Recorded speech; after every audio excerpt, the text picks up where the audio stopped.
So, the Nintendo Switch 2 came out today. Brand new. Awesome. Love the idea of new Nintendo things coming. But I don't think I'm gonna get it. Does that make sense? Is that weird? Is that like a weird place to be?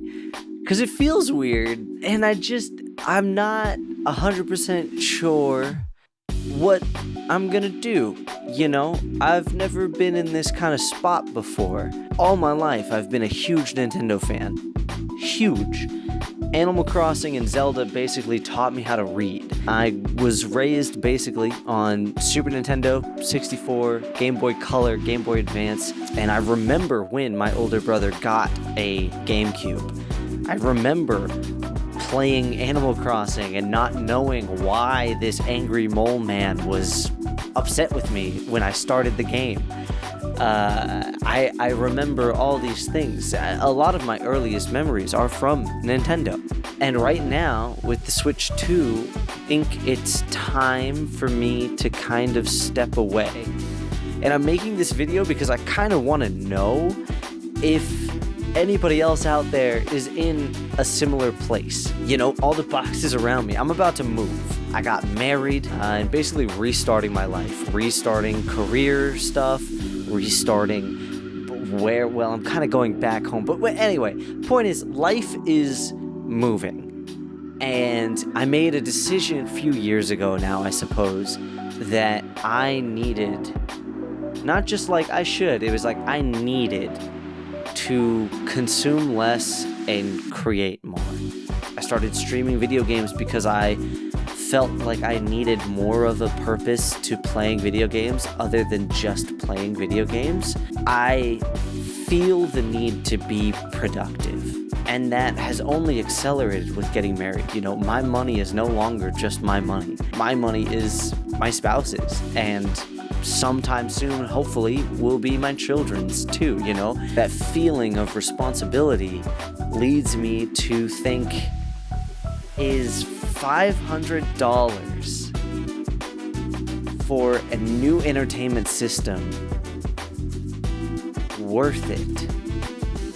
When, keep in mind, I am gonna be working a lot. I'm not fortunate enough to be paid a whole bunch of money to work a small amount. You know, I'm not going to be in a position where I'm able to play video games simply to play them to fill my free time. I don't have free time. But this is just where I'm at. And I want to know if other people are in that same place, you know?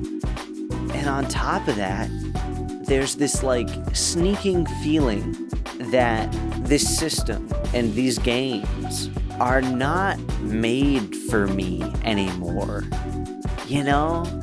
Like, they call me Unk all the time on stream, and I've never really felt old.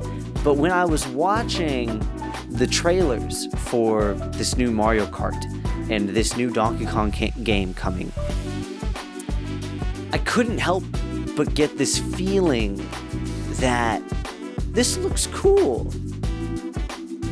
But I don't think this is for me.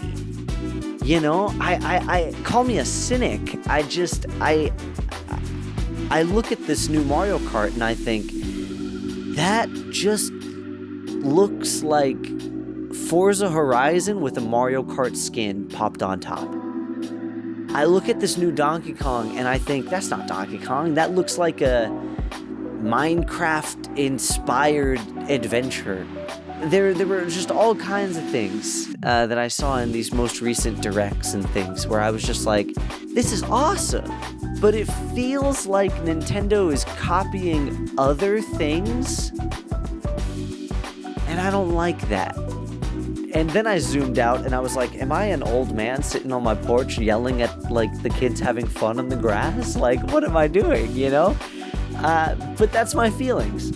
And I just want to know if I'm alone or not in that, you know? What else? The pricing. Let's be real. $500 for the system, I get it. Honestly, it feels like a fair value. But at the same time, I'm at a place in life and the world and the global economy, sorry to say it, but we kind of got to talk about it a little. Like, I can't spend that much money on a piece of entertainment, especially with my place in life right now where I'm likely not to spend that much time actually using it. And then you talk about the price of the games themselves. I can swallow $500 for the system, but then if it's $80 for a game that I might not really play that much, I don't think I can swing that. Like, I'm sorry, I love Mario Kart. I don't like the idea of an open world Mario Kart. Maybe as like a side game, but with all of the tracks bleeding into that, it feels gimmicky. It feels like not Mario Kart.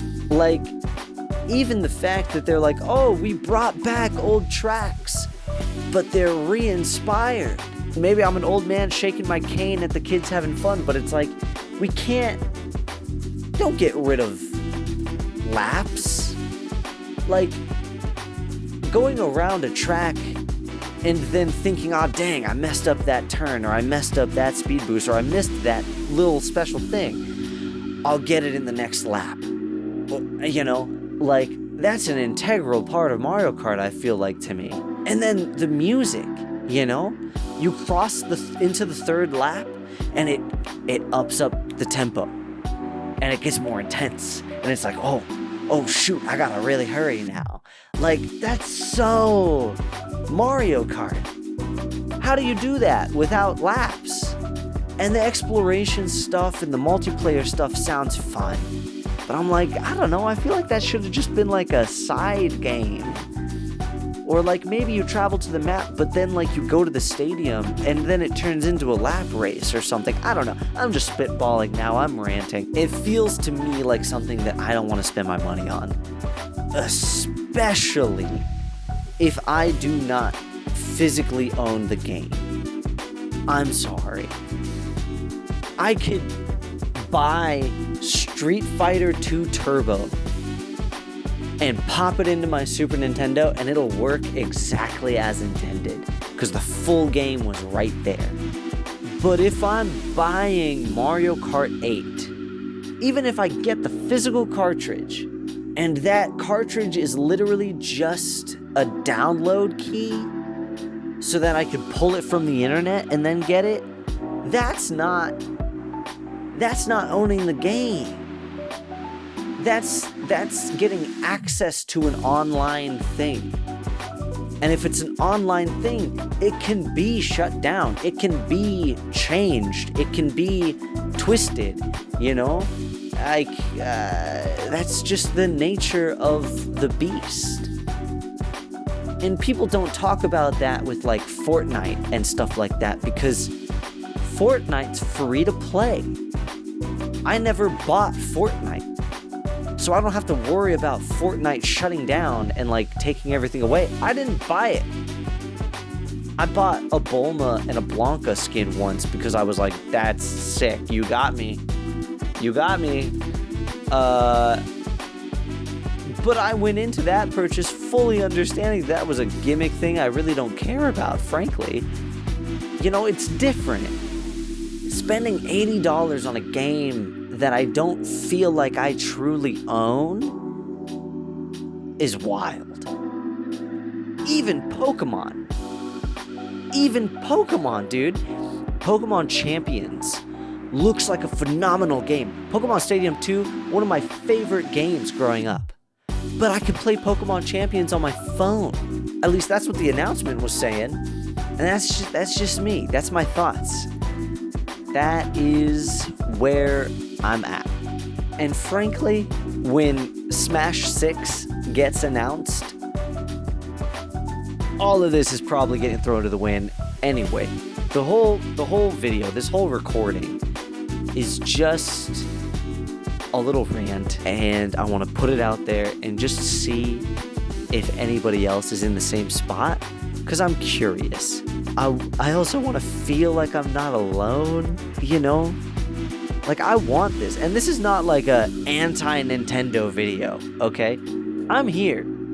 They're a business. I'm here for it. Go crazy. I'm just saying I can't do it right now. And I kind of don't want to do it right now. It's just too much money for a product that's not what I want. I don't know. I think that's okay. Anyway, if you guys are with me, please let me know. I don't want to feel alone right now. And if you want me to go more in depth on any of the things that I said, or if you want me to expand on an idea or anything, let me know. Otherwise, I will be done moving in a couple weeks, and I can start streaming Smash tournaments and things like that again, and we'll get back to the fruit bowls. Anyway, all right, I'm rambling. Peace out. Thank you. Love ya. Sweet dreams.